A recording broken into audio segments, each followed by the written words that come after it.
Said, Greeny, I do not believe the Warriors are going to make the playoffs this year. Now, this is a person whose opinion I value very strongly. I'm told we do have the sound of that. This was Bobby Marks this morning on Get Up. Well, Greeny, this is what the roster looks like right now, and I think when we look at it, this is probably what the team will look like in March, not in October or November, certainly with Klay Thompson with the injury. And when we'll put a young player like Jacob Evans in here, your team that you're going to be rolling into the season with. And remember, this team is faced with the hard cap, the 138.9. They cannot go out and add talent except for players on the minimum contract. And unless these type of players are going to come here on a cheap deal, certainly a player like maybe Jamal Crawford or Jared Dudley, Tyson Chandler, Joakim Noah, this is going to be your rosters. You're going to be built out with 5 players on minimum contracts. And Greeny, I'm going to make a bold prediction here. This group will not make the playoffs next year. This group will not make the playoffs next year, said Bobby Marks. Again, a person whose expertise and analysis on this I value as much as anyone's. So I got Timmy Legler back with us here, and Zach Lowe has made his way in. But Jalen, I'll give you first crack at this as well, because you were not here this morning. You heard him say it. Bobby Marks says the Warriors are going to miss the playoffs this year. Do you agree? I disagree. Now, they won't be hosting a first-round playoff series. And it's not so very far off that one injury, one poor season from a big-time player in their rotation puts them fighting for 8th. But if you say they're not going to make the playoffs, to me, what you're saying is Steph Curry should never have been a unanimous MVP in this league on a 73-win team. And you're saying to me Draymond Green is not going to play like a max player, which I think he is next year in the final year of his deal. And Klay Thompson will return at some point of the season.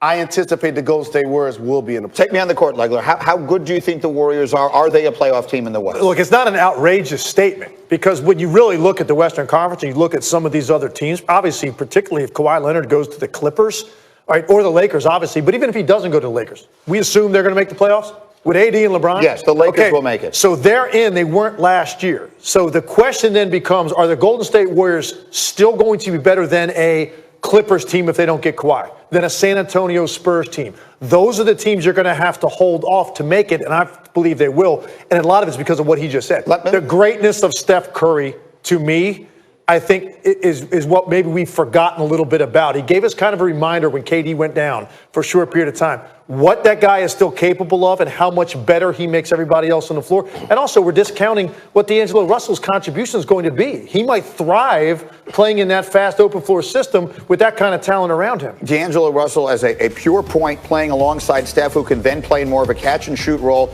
You and I were talking about this yesterday. Steph could set a record for most threes made in a season. I find this astonishing. Personally, I think it is greatly devaluing a lot of the great players on this team to suggest they will fall that far. Zach, let's talk about the roster construction and what, if anything, they can still do to get better while they wait for Klay to come back. But they can't do much. I mean, they're just going to beg guys to go there on minimum contracts. They have maybe a little teensy bit of the mid-level exception to try and get somebody back. Maybe that's all DeMarcus Cousins takes, but there ain't much they can do. But didn't they sign D'Angelo Russell with at least some intention of trading him, trying to flip him for pieces? You're suggesting that's not happening until a year down the road? Yeah, I don't know that that's an immediate thing. Right now, they need him to play. As long as Klay's hurt, they need him to play. And I think Jalen's point is a good one that people forget. We look at these rosters and we just see the names there, but like every team takes an injury at some point during the year, and they are 15-game Steph Curry ankle sprain from absolutely being at risk of missing the playoffs. I mean, Utah loading up, Portland loading up, Denver, Lakers, Clippers, Spurs, Rockets, Thunder. That's 9 teams right there. Who's missing the playoffs out of that group? And I would add others. I think the Mavericks are getting much better. I think that the Pelicans are getting much better. It's not going to be easy to get into the playoffs, but I find it impossible to believe that a team that has Steph Curry and Klay Thompson, and Draymond Green, adding an all-star as they did in D'Angelo Russell, will not find a way to get into the playoffs. And depending on where Kawhi signs, the league has morphed from having big threes to big twos. I'm not laying my money on them not getting in. Well, right? I agree. They're going to get the playoffs. Yes. One thing about that, 4 seasons worth of Steph and Draymond with Klay and KD on the bench they're plus like 300 in 1,000 minutes. Like those two have been that dynamic. Now the bench was better, the supporting cast was better, but like those two are that good. All right, I want to bring Richard and Jay back into this conversation over there, guys. What do you think? You heard it, Jay. Yeah. Warriors out of the playoffs? Greeny, I agree with Bobby Marks. I think they barely miss it. Their bench was better, and Zach brings up that point about their bench having the depth. And one of the things people don't talk about, RJ, with the Warriors, D'Lo, obviously isn't that great defensively. He ranked last defensively for the Brooklyn Nets, okay? Yeah. Stephen Curry, we've seen him be hit defensively, where Klay Thompson has the best on-ball defender for the Warriors. Think about how loaded the West is with their guards. That's going to be the primary offensive attack of anybody when they play against them. Attack them defensively, maybe potentially get them in foul trouble. And I think the depth of the West is drastically different, way much deeper. They don't have the depth. It is, but how many teams out there have 2 All-Stars that average 20 points a game that won't be in the postseason next year? But we don't know when Klay's coming back. No. Oh, no. The Warriors have 2 All-Stars. D'Angelo Russell was an All-Star last year at 22. So our goal here is to say that he's going to improve. So yes, they might have to go a D'Antoni style. We're just going to try you, outscore you, play small ball. But to me personally, with D'Angelo Russell and his ability to shoot and score, he is an All-Star. He's a 20-point-a-game scorer that led a young, inexperienced team to the postseason. Let's not question him too much about his defense. He led a team hitting big shots every fourth quarter, and now we're just going to say that's not going to be enough. That's different, though, when there's no expectations on the team. There's different expectations on a Warrior team when you're playing with Steph and Curry, who needs to be great every single night. But if you've never been there before, and you take that, an inexperienced guy like D'Angelo Russell, and he can lead a team to the postseason, that's why he was my pick for most improved player, right? I understand Siakam was the guy. Me and Lowe got into that a little bit, but basically what I'm saying is here, you have 2 good All-Stars that can score the ball. Both of them can take over a game individually, and then around them they should have good defense. Tell me who they're better than. They better than Denver? No. They're better than Utah? No. They're better than Houston? No. They're better than Portland? No. They're better than OKC? No. They're better than the Lakers? No. They're better than Clippers? Yes. They're better than Sac? Yes. But it's right there. So you're fighting for the 8th spot. You're fighting for the 8th spot. Calm down. I'm just telling you. They're a lot better than Sac. They're a lot better than Sac. I'm saying they're a lot better than Sac. It takes an injury or it takes somebody getting challenged defense. I'm just telling you, it's a different scenario. Listen, little fella, I agree. I'm not disagreeing I am with little. you. I got Napoleon complex. You know that. With you. I'm saying. I'm not little in the big scheme of things, by the way. 6'2" in life. No, it's okay. Thank you.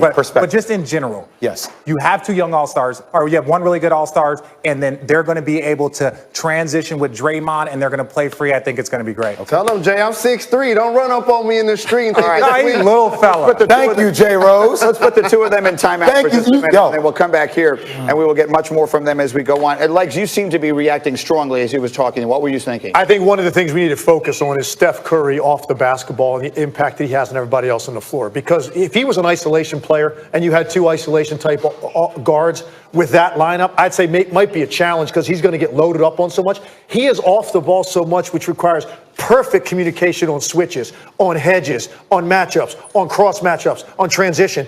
It creates so much space for role players. So that list doesn't look imposing.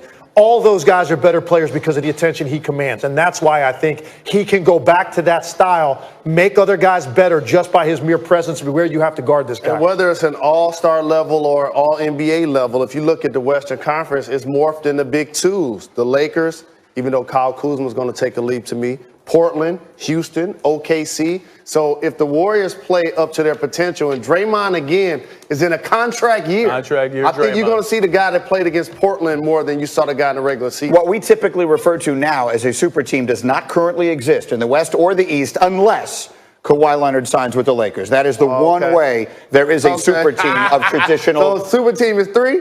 That's what that has become now. Okay. The super team is now the big 3, and no team has one unless the Lakers get Kawhi. We'll take a short break. We have much more to do. Ben Simmons can do a lot of things on a basketball court, but sinking a three-pointer is not one of them. Is he worth the money they gave him? That conversation is Shock the world, Get up Kawhi. on ESPN. Sign with the Pistons.